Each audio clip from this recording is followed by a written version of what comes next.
I believe that, Christy, the time right now is exactly 10 o'clock. And prior to your boss speaking, I had just addressed colleagues and said if we could possibly afford another two to 3 minutes, but I do not want to hold up colleagues too much this morning. And so by way of just a brief introduction, I know that the circulation was quite short, and the meat of today's webinar is with regards to just discussing an introduced pilot program by the Department of Home Affairs. It is called the Trusted Employers Scheme.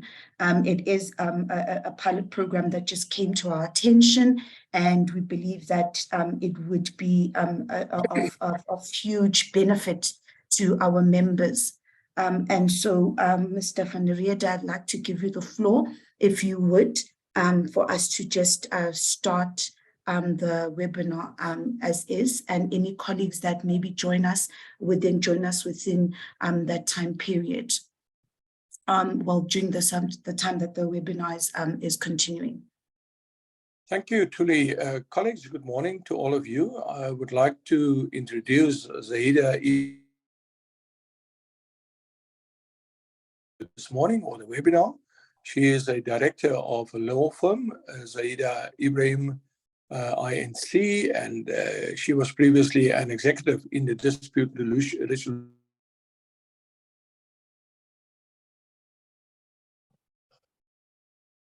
law firm, and she's heading up the firm's immigration unit for the past 19 years. I also noticed that she has completed the studies at UWC, which is also my alma mater, so I can assure you that UWC gives birth to top-notch people, including myself. Sorry for the bragging rights that I have now bestowed on myself. Specialist immigration knowledge and experience enables her to offer an all-encompassing range of immigration and civic services to individuals and multinational companies, including large corporates and top-tier South African and international companies, as well as to various business chambers and professional bodies. So Zahida has served on a panel of specialized advisors to the previous Minister of Home Affairs. She actively lobbies for immigration reform by preparing presentations to the South African Department of Home Affairs on new and proposed legislative changes, including the Trusted Employer Scheme, in respect of which she will be addressing us today.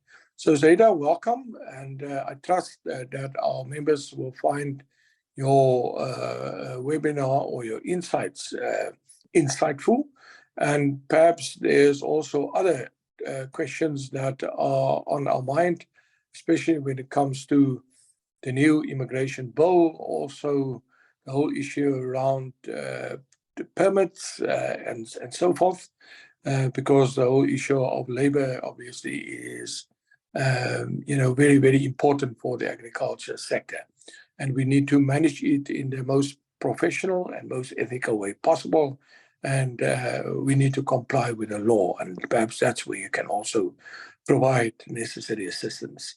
So welcome to you, and thank you, Tuli. Thank you so much. Thanks everyone for making time to listen to our webinar this morning. And I'm certainly looking forward to your inputs as well as we progress. As has been said, the Department of Home Affairs has just recently introduced as a pilot project the Trusted Employer Scheme. Now, these schemes exist globally, and they work quite well in other jurisdictions in terms of ensuring that especially large and established employers can bring in the necessary skill to service their respective sectors. And this is especially so in industries such as agriculture, where there's a large need for foreign workforce. So what the idea behind any trusted employer scheme is to effectively shift some of the burden of vetting employees to the employer rather than to the department itself. Remember that the Department of Home Affairs is charged with two things. They are charged with ensuring that the necessary skills for the economy are authorized to work, but they're also charged, obviously, with things such as the safety and security of our borders, access, by I want to call it foreign nationals who are effectively well placed to enter our labor markets and that don't have things such as criminal records and so forth. So there is a security element to the Department of Home Affairs, mandate as well. And really what a trusted employer scheme looks to do is it looks to ensure that the employer who is recognized as a trusted employer, in other words, as an employer that meets certain criteria, that they assume those responsibilities themselves rather than to leave those responsibilities with the Department of Home Affairs. And the ultimate result of that, and really what makes a trusted employer scheme good for us and for you in particular, is the fact that this means reduced requirements for the actual work visa categories. And it also usually means a much faster turnaround time in terms of the adjudication of applications. So when we say reduced requirements, the department hasn't specifically said what it intends waiving in terms of the trusted employer scheme. It has indicated that it will reduce the requirements across all of the visa categories effectively, or all of the work visa categories effectively. But what we expect to see, looking at other jurisdictions and also looking at where the challenges and bottlenecks are in the South African context, are things like you will already have seen in the past few weeks. There was a waiver of the need to submit police clearances aside from for the past 5 years before placement. And that was really one of the initiatives that aligns with the objective of the trusted employer scheme. The assumption is that an employer will in any event vet the employee before making that appointment. And so the Department of Home Affairs is saying that if you are a trusted employer, we will rely on you to vet your employee, and we won't try to do that ourselves, which has historically caused a number of bottlenecks, because as we all know, police clearances can be a real challenge because many of our multinationals have lived in multiple jurisdictions over long periods of time. So that's but one of the examples of what can be waived. Some of the other things that I expect will be relaxed or waived, we don't yet know, as I said, in concrete terms exactly how they plan to deal with it. But if one looks at the large bottlenecks with SACWE evaluation at the moment, I suspect that the department will take the stance that an employer is not going to, or a trusted employer is not going to appoint an employee who has not been vetted and who does not hold the necessary skills and qualifications. So I anticipate that once the trusted employer scheme is underway, that SACWE may, for a trusted employer, not take the same format or may not be required at all. We don't know if it's going to be completely waived. At the very least, I expect to see an initiative whereby the employer will have, the leisure of applying for SACWE if necessary on its own time, and that it won't need to form part of the initial work visa application. But we don't have, as I said, unfortunately, any certainty, but this is really how it would work globally. And SACWE is definitely one of the things that I expect to see relaxed, because at the moment, I think it is probably the largest challenge in terms of bringing in skilled workers, because as we all know, it takes a very long time to get SACWE evaluation, and it is oftentimes challenging, especially where individuals have qualified many, many years ago. So that contextualizes effectively what a trusted employer scheme is. Now, some of the factors that the Department of Home Affairs has said that it's going to look at in terms of selecting trusted employers. And the initial scheme is meant as a pilot project, as I said earlier. It's meant to include 100 employers who will be recognized as trusted employers. These employers will, as I said, have reduced work visa requirements. They will have reduced processing times. There will be designated resources at the Department of Home Affairs that are specifically allocated to the trusted employers account, so that effectively you have a point to call on if you run into challenges with your visa applications.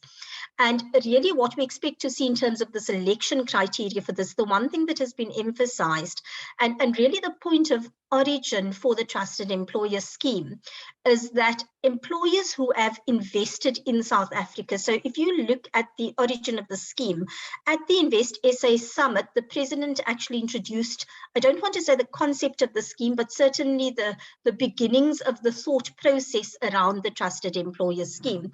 The president had promised to deliver easier mechanisms in order to bring in the skills that are needed for the economy, and he promised to address certain bottleneck issues. And this trusted employer scheme is very much geared toward the things that are meant to be alleviated and that are supposed to urge investment into South Africa, and also, as I said, reward trusted employers in a way that they can bring in the skills they need without the challenges and bureaucracy they're currently facing. Now, coming to the criteria, there are 5 criteria that have been set. The one is effectively, and it's weighted at 20 points out of 100, as a pledge to invest in South Africa. So if you are amongst the companies, and I know there are a number of companies in the agricultural sector who have made pledges to invest, those companies will score higher because they've got the points allocated for committed investment at the Invest SA Summit. And thereafter, the companies or the criteria look at employment, how much job creation effectively there is in your organization. And effectively, the number that was bandied about in the initial discussions was a minimum of 500 employees, of which 60% need to be South African. Now, there's already been a large outcry because it's felt that setting a bar of 500 employees limits the trusted employer scheme extensively in terms of the types of employers that can apply, because many industries are not that labor intensive. So, there will be, to my understanding, there will be a reduction in that number. I don't think they're going to stick to the 500 from what has been said at the initial discussions surrounding this, but the initial threshold was set at 500 employees, of which 60% must be South African. The second thing is the sector in which, or the third thing rather, is the sector in which the company operates. So we expect to see agriculture in the list of sectors that is selected as sectors which government wants to foster.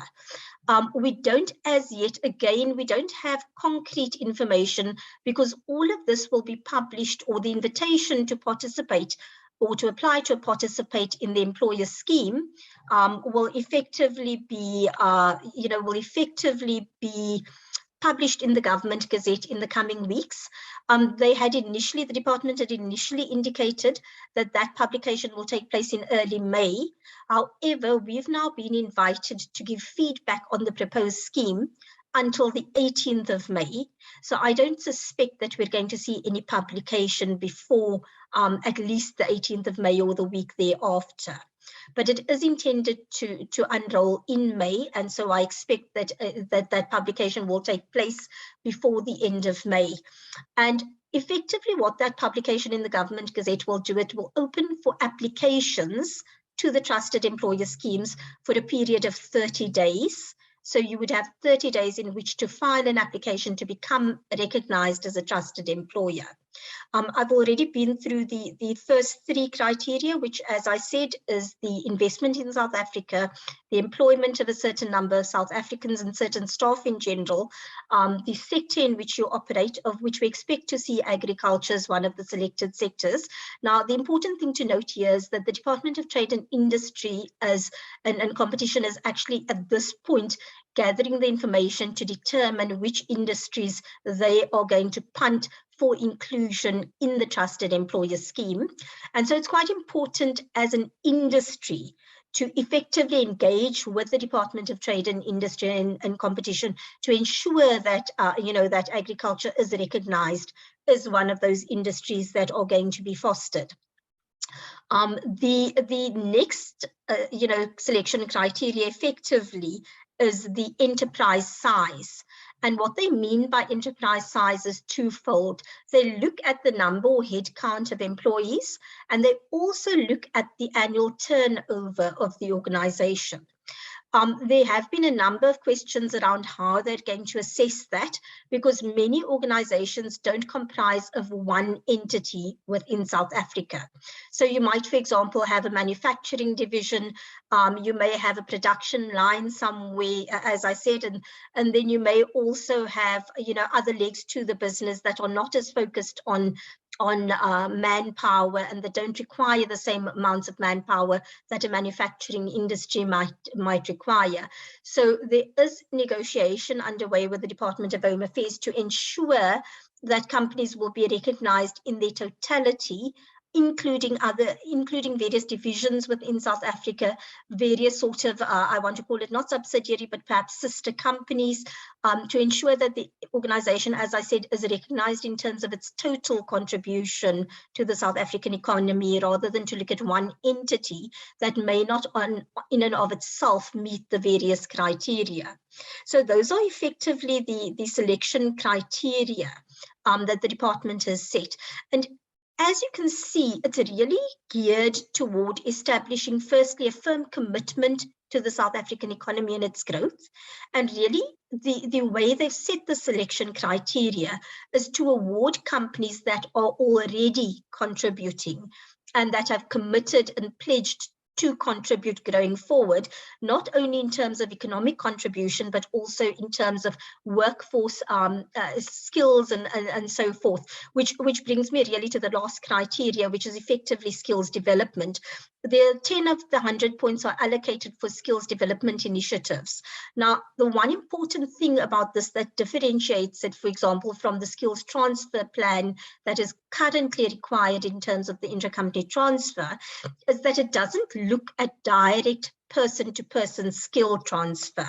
So it doesn't expect the individual that you're bringing into South Africa to necessarily transfer any skill. Really what it looks at is, what are you as an organization doing to promote skills growth in your industry and within your business? So to the extent that you may have, for example, graduate programs, even though your foreign nationals may never engage with those graduates, the very fact that you have a graduate program, the very fact that you're training within your industry individuals that are being upskilled, those are the sorts of things that this program looks to recognize. And it's sort of in lieu of the normal person-to-person skills transfer, which has proved quite challenging, because as you can imagine, if you are transferring a high-level executive, they don't necessarily have the time to sit with a junior to train them individually.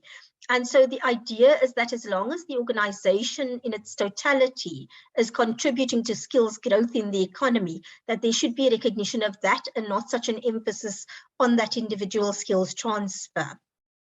And that really, in a nutshell, is what the trusted employer scheme is about. So we don't know exactly what is going to be waived at this stage, but we do know it's going to be hugely advantageous to those that are included in the scheme. I expect, as I said before, I expect SACWA to be relaxed in respect of critical skills visas. I expect generally for police clearance requirements to be relaxed.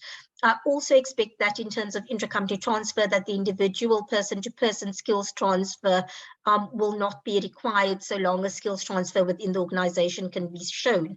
And I've used these as examples because these are the sorts of things that I think are feasible for the department to waive, and for them to put that sort of onus on the individual employers rather than on themselves. And so what we expect down the line is we do expect compliance procedures to be placed by the Department of Home Affairs, whereby they will go back to their trusted employers and ensure that they've remained compliant with the things that they had committed to in becoming part of the trusted employer scheme. They will look to see that you have in fact implemented or continue to implement the skills transfer programs.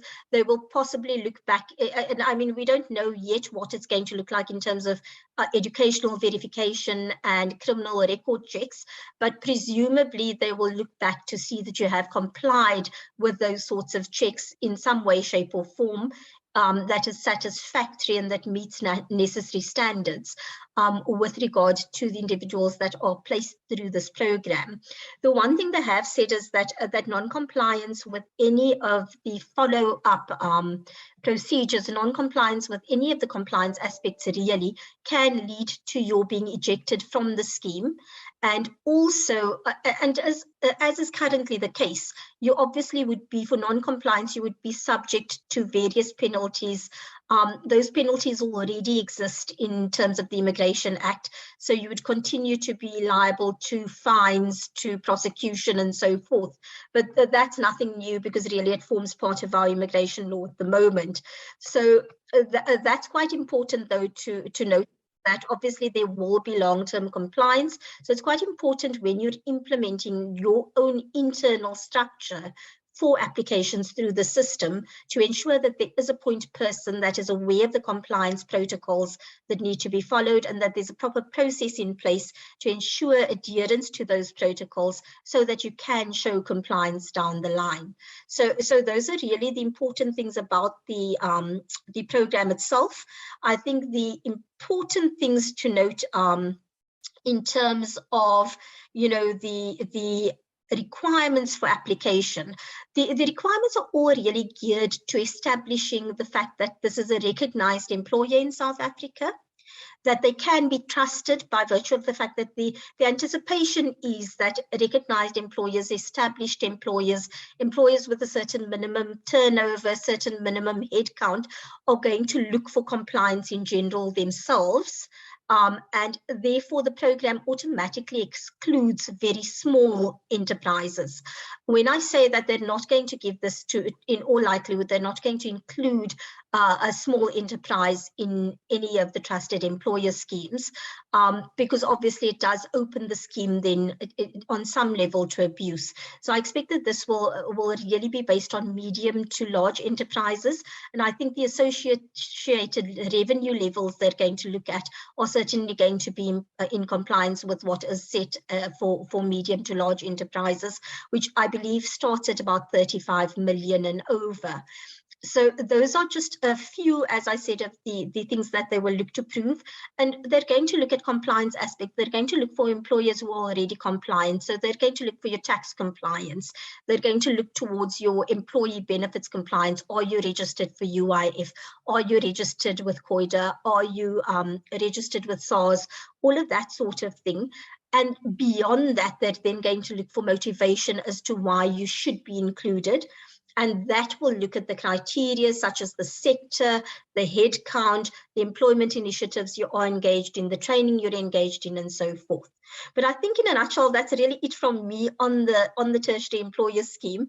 I'm very happy to answer your questions surrounding it. Oh, the one very important thing that I neglected to say is that really when they speak about reduced process times for visa applications under the scheme, they've set a criteria of turning an application around in between 10 and 40 days.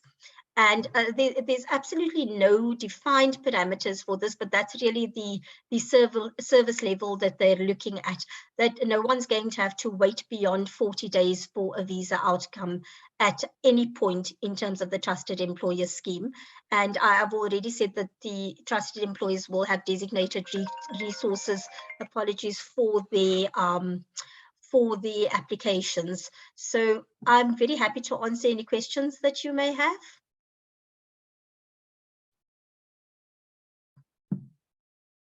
Thank you so much, Zahida. There is just one aspect which we at the Labour Centre of Excellence were just a bit concerned about. So what we understood was that after the 18th of May, the dates then for the application are going to be opened for any of our members, possibly of our organization or any businesses that want to be part of this scheme. But prior to that, with regards to consultation or comments that we can post so that we can actually get in on the negotiation level of this pilot scheme program so that our members can be able to benefit. Is there any such a platform before this 18th of May hits? Yes. Absolutely. So truly, that's a very good question indeed. Yes, they have invited employers generally, organizations, and any interested parties to give feedback prior to the 18th of May. So, I mean, from our side, we are coordinating on behalf of a number of our clients that are large corporates. We are coordinating a response really from a number of concerns that have arisen, I would say, across industries, because as you know, my client base is quite varied in terms of industry, but we're seeing similar concerns emanating from some of them, and we're certainly going to gather information. But the department directly also has invited feedback. I'm very happy to share the email address that they had shared for feedback on the trusted employer scheme. I'm also equally happy to hear from the various parties that are attending this meeting in terms of what their concerns and experiences are, so that we can try and do a coordinated sort of feedback to the department. I think that I think I'd said to you, Tuli, before that I think that, you know, to channel things through, for example, Agri SA, to channel it through industry bodies where the industry, obviously the individual employers in that industry would share similar concerns, I think is always a good idea. So it might be useful, instead of, you know, sort of an individual employer writing, for them to channel it. And Tuli, I'm putting you out on a limb here, but you know, perhaps to channel it to you, and there's a submission on behalf of Agri SA members that contains the individual content of each. I don't mean a rewritten, but where every employee effectively gives you, if they're interested, feedback, and that all of that feedback is then transmitted to the Department of Home Affairs via Agri SA as an industry body. Thank you so much, Zahida, for that. Any colleagues that would like to maybe post questions? We would like to just ensure that everybody is satisfied with the information.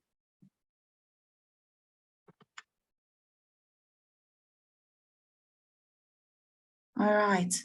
I think that the floor is still considering the the amount of information that we've just shared. Thank you so much, Zahida, for your time. Oh, thank you, Johan. Yeah, hi, good morning. I am down from the Eastern Cape, and agriculture in general is very much in need of support by programs like this. This is absolutely important. But I do think, you know, we are all investors in this country, and I understand where this is coming from, but somehow we need to look at Home Affairs as a partner in this whole process. And I'm not often getting the idea that Home Affairs is coming to the party. This is very important to us, and somehow we need to get the message back to Home Affairs in general. And I know you're talking about the trusted employer scheme here, but we are all investors in this country, and we make a hell of a contribution to this country. And I often get the idea that we're not getting the service that we should get. Would you like to comment in general? And is there any suggestion that one should sort of expand this particular program? I know this is a very open question. My apologies. No problem. Yeah, and I think that you are spot on, and I think that it's in recognition of the fact that there hasn't been much of a partnership between industry and government that this project is being initiated, because very much, you know, globally, if you look at the trusted employer schemes, it is geared more towards sort of a partnership. So we know we can trust you. I'm speaking from the Department of Home Affairs. We know we can trust you to not make appointments that are contrary to what the Department of Home Affairs envisions, you know, being who they envision being appointed. And so we will leave it to you rather than to weigh you down with all of these requirements that we've historically been saying you must comply with. Now, Johan, the one thing I want to say is, obviously this program is in its infancy. It is, in the 20 years that I'm doing immigration, it's the first move I've seen by the Department of Home Affairs toward actually partnering on any level with private enterprise. And so I'm encouraged by it, and I'm hopeful that it may actually lead to a different path for our migration system that is more investment and business friendly. But I do suspect that it's going to be a long time before that unfolds properly. And I think that we're going to be faced with a lot of teething challenges initially. Look, the Trusted Employer Program by its own merit should start alleviating, as I said, some of the bottlenecks. But the fact of the matter is that there's a legacy of challenges within the Department of Home Affairs, not least of all their own resources and capabilities. And so I think it's going to be years before we see the full benefit of such a program. But I do think that this will go a long way toward establishing a footprint whereby there is more partnership and whereby there is greater recognition. And I think the DTIC plays such a big role in this, in sort of establishing that industry needs to lead some of these initiatives. Industry needs to be in a decision-making position when it comes to appointment of skills and that sort of thing. And I think, I mean, over and above the Department of Home Affairs, I think one of the greatest challenges has been the Department of Labour. So we are waiting to see with bated breath what is going to happen in respect of the Department of Labour related requirements in respect of work visas and that sort of thing, because there has been an unwillingness by the Department of Home Affairs to move away from the certification that is required from Labour. But Labour, obviously, in terms of the assessment of the applications, unfortunately, one of the challenges is that is probably the hardest thing to get by, is getting that certification from Labour. I think, and I don't know the figures exactly at the moment, but I know some time ago they were declining something like 85% of applications for certification. So there are a number of avenues, and you're right. It being an open question is because it's such an open topic. There's so many areas that we need to really look at redressing, and I think that that you're quite spot on when you say that it needs to be more partnership driven.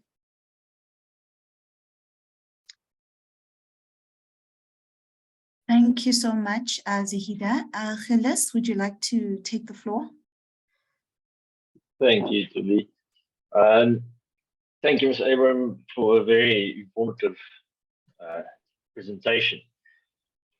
Just taking into consideration what you said, and I might be missing the boat completely here, but what is the difference between the temporary employment, the trusted employer scheme, and that of the corporate visas? It seems to me that there are quite a various amount of similarities between the requirements for having a corporate visa or obtaining a corporate visa and that of the trusted employer scheme.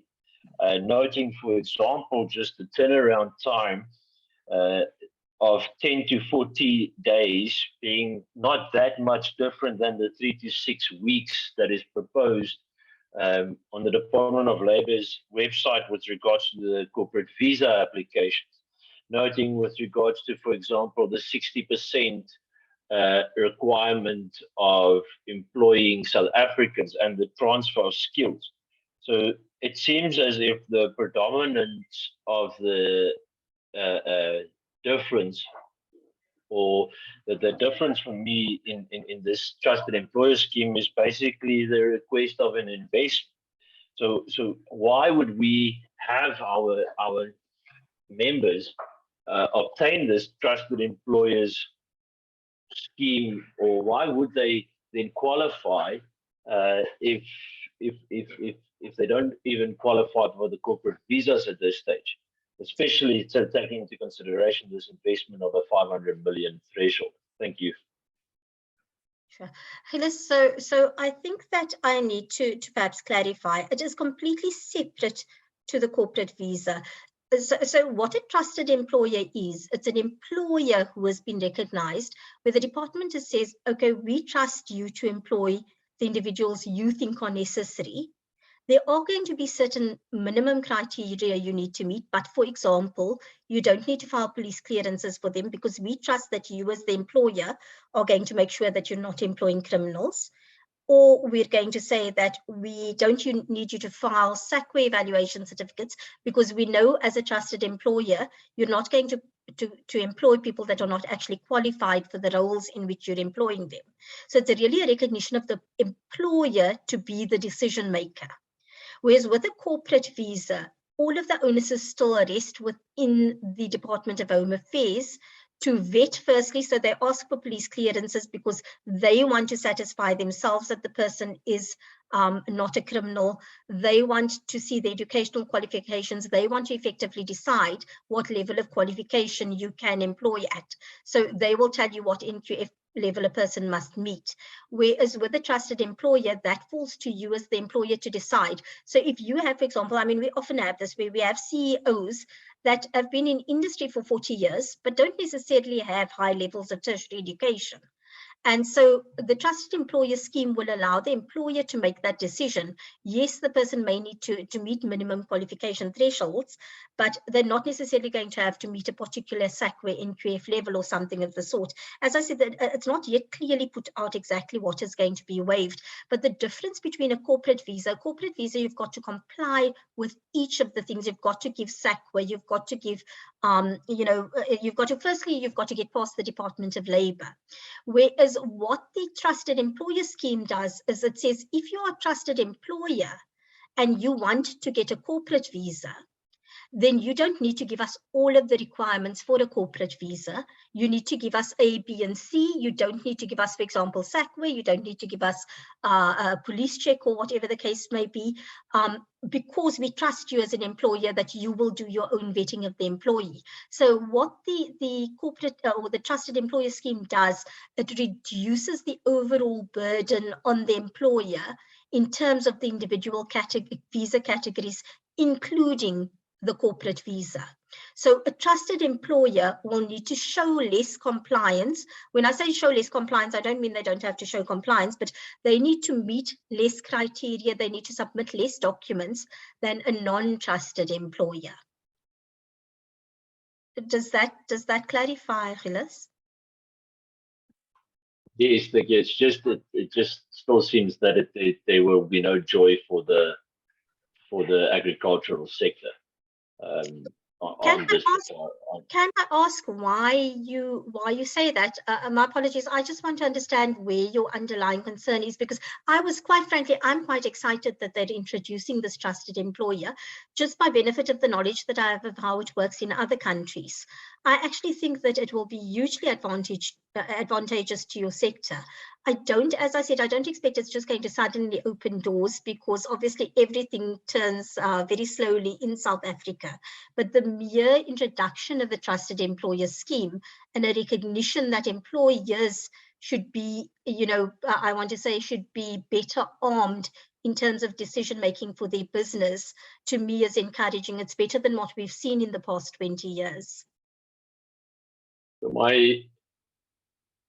My reservations lie in the investment requirement and the pledge of an investment requirement, which has to be given at the South African Investment Conference, or supply the necessary information on any pledges made to the South African Investment Conference of an average of base threshold of 500 million. We're already looking at cash-strapped individuals or organizations that have to then, yes. Apologies to interrupt, but where are you getting that 500 million threshold? I will give it to you just now. There is an article written by Andreas Kresnel, the partner at IBN Immigration Solutions. Okay, so in my engagement with the department, I haven't seen that they have fixed any minimum investment threshold. Firstly, I share your concern that in the forum where we had discussed this with the Department of Home Affairs, I know that one of the complaints that we had, or one of the criticisms we had, is why are they not recognizing historic investment firstly? Because it doesn't help to benefit those going forward in an effort to attract investment, and those that have invested and have shown commitment to the country are not being rewarded for that. So I understand it's one of the things that they've taken back to the table for discussion. I'm hoping that it will shift, because I certainly agree with you very strongly that this shouldn't be contingent on the basis of future investment if a company has already been investing and has committed investment. And I certainly don't think it should be as simple as there's a particular forum through which one must invest. I think the mere act of investing, whether you do so at, sort of pledging through Invest SA, to my mind, should be irrelevant. But I hear your concerns in that regard.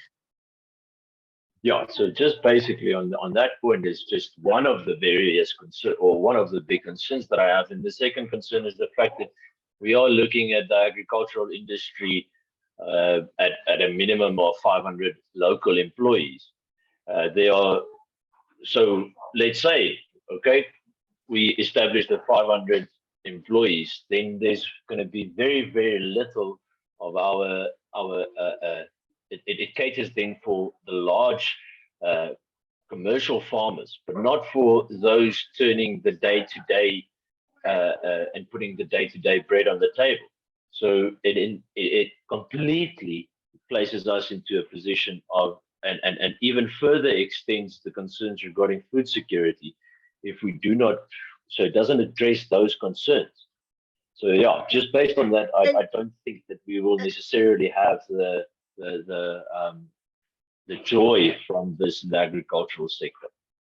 Yeah, and I think, Gilles, I mean, that's exactly the sort of comment that I think should be fed through to the Department of Home Affairs, because things such as food security clearly has to be a national priority. And those are the sorts of things that should also inform inclusion in this trusted employer scheme. Because obviously one of the challenges that the industry faces, I mean, I always said this is a great similarity between agriculture and mining, is obviously that the issues of the job getting done at a grassroots level is very much dependent on the Department of Home Affairs stance.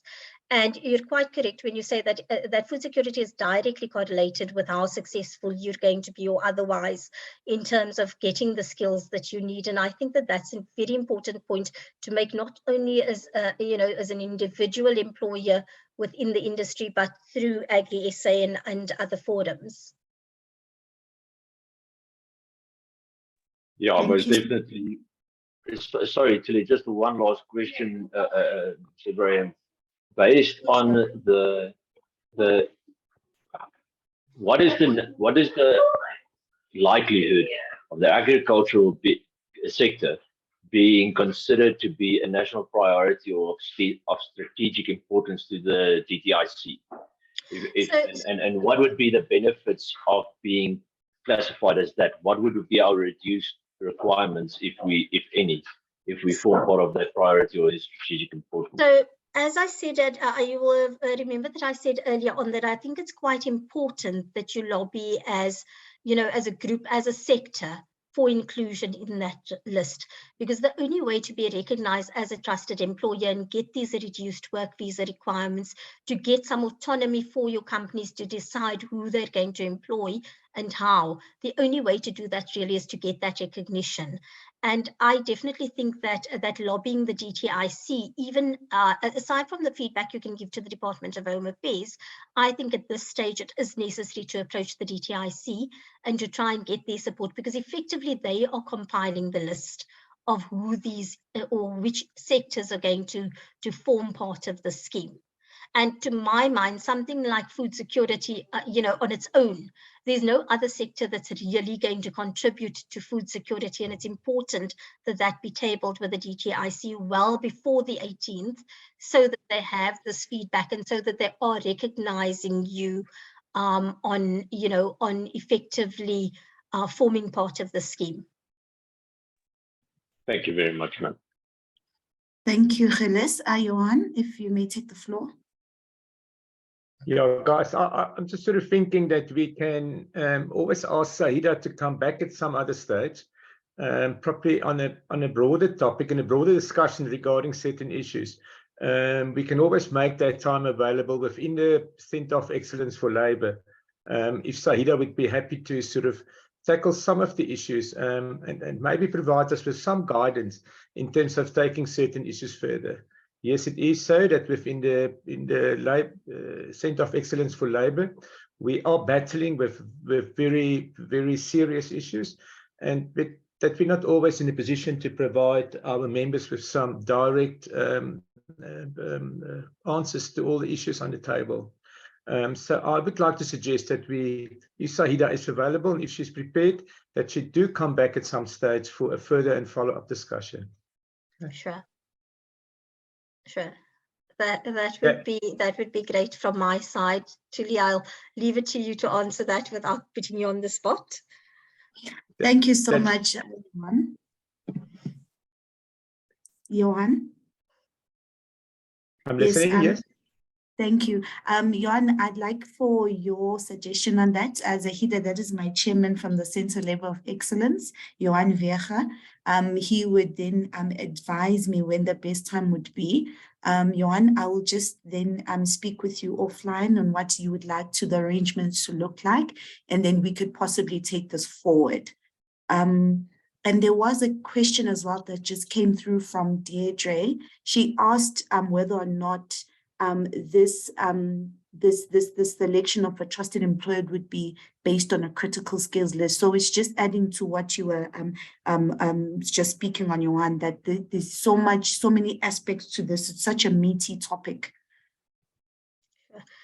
So look, in terms of selection to the list, I don't think the fact that you're employing critical skills is necessarily going to be a determining factor, but where it would stand you in good stead in terms of attracting the necessary points is obviously under the skills transfer portion of the assessment. And so the idea is that any visa category that you apply under as a trusted employer, including critical skills, you're going to need to meet with less criteria for. So I mean, I can't say offhand for critical skills what they're going to waive, but assuming that they're happy to let the employer vet the previous work experience of the candidate, they may not need, for example, the MIE employment verification certificate, or they may say, well, it's enough for you to ensure that the employee has certain qualifications, but it's not necessary to submit SAQA as long as you've vetted their degree certificates with their university or something of the sort. The idea, though, is that that in terms of point scoring, being in a critical skills industry, yes, will help. But the idea of the trusted employer goes beyond the critical skills category only. It really looks to each of the visa categories you might need, and it looks to reduce your burden in terms of obtaining those categories of visas. Thank you so much, Zahida. Johan? I think I'm done, Julie, unless there are other questions that people would like to ask. But we will provide, sometime further, definitely after the first 2 weeks of May, to have a follow-up discussion. There are some pertinent questions, and maybe, maybe we should look for a particular type of program, probably not called the Trusted Employer Program, but something else that we could utilize or we could propose and then utilize and help and ask Zahida to help us to introduce that to the department. I think it will go a very far way in alleviating the stressors and the issues that's currently facing agriculture in general. Okay. Thank you so much, colleagues. I believe those are just our final remarks from our chairman from our Labour Centre of Excellence. And I think then we have concluded the session. Colleagues, I'm available for your inquiries on Tuli at Agri SA, as your colleagues are aware. And Johan, we will continue to liaise. And thank you so much to just the colleagues for making time. I know it was a bit of a squeeze, but we only found out about this a bit late last week, that there were even comments that were being taken. So we just decided that it would be very good for our colleagues to be aware if there are any people that are left outside. We are going to circulate the link to this recording. We're going to make it available to colleagues if they want to share it within the organizations. And thank you again, Ms. Ebrahim, for making the time. No problem at all. Thank you everyone for attending. Thank you. Thank you, guys. Thank you.